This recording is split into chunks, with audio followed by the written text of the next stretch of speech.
Happy teachers day মা। Thank you. দেখো দেখো ওটার মধ্যে কি আছে। সেটাই তো আমার কালকের থেকে আমি ভাবছি এটার মধ্যে কি আছে, আমি কখন দেখবো। আজকের দিনে একটা গিফট পাওয়া মানে বিশাল ব্যাপার, বিশাল আনন্দ। শোনো মা, আমার কাছে জীবনে প্রথম শিক্ষকই হচ্ছে তুমি। কারণ তোমার কাছ থেকে কথা বলা শেখা, আর প্রথম মানুষ কথা বলে মাই কিন্তু ডাকে, তারপর হাসতে চলতে পড়ে গেলে তুমিই তো আমাকে উঠিয়ে নাও না। কেমন লেগেছে বলো? খুব সুন্দর, দারুণ। এর থেকে কিছু পাওয়ার আছে? সবাই সবার জন্য মানে গিফট নিচ্ছে, সব টিচারের জন্য। আর আমি যখন এই গিফটটা নিচ্ছিলাম তখন বলছিল কি যে তুই কার জন্য নিচ্ছিস। আমি বললাম যে আমার জীবনে আর কেউ নেই, আমার জীবনে আমার প্রথম শিক্ষকই হচ্ছে আমার মা।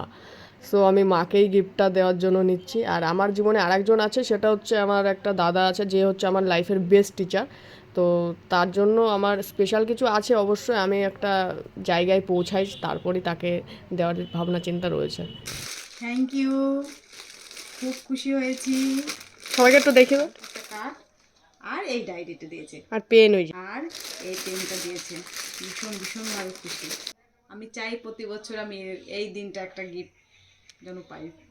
আচ্ছা ঠিক আছে, অবশ্যই নেক্সট টাইম ইনকাম করলে আরো ভালো কিছুই দেওয়ার চেষ্টা করো মা। ভালো কিছু, এর থেকেও ভালো কিছু আমি চাই না, এটা অনেক ভালো। হ্যাঁ জানি, খাতা পেন অনেক বেশি দামি, আর তুমিও আমার কাছে অনেক দামি মা। সবাইকে একটু টাটা দিয়ে দাও।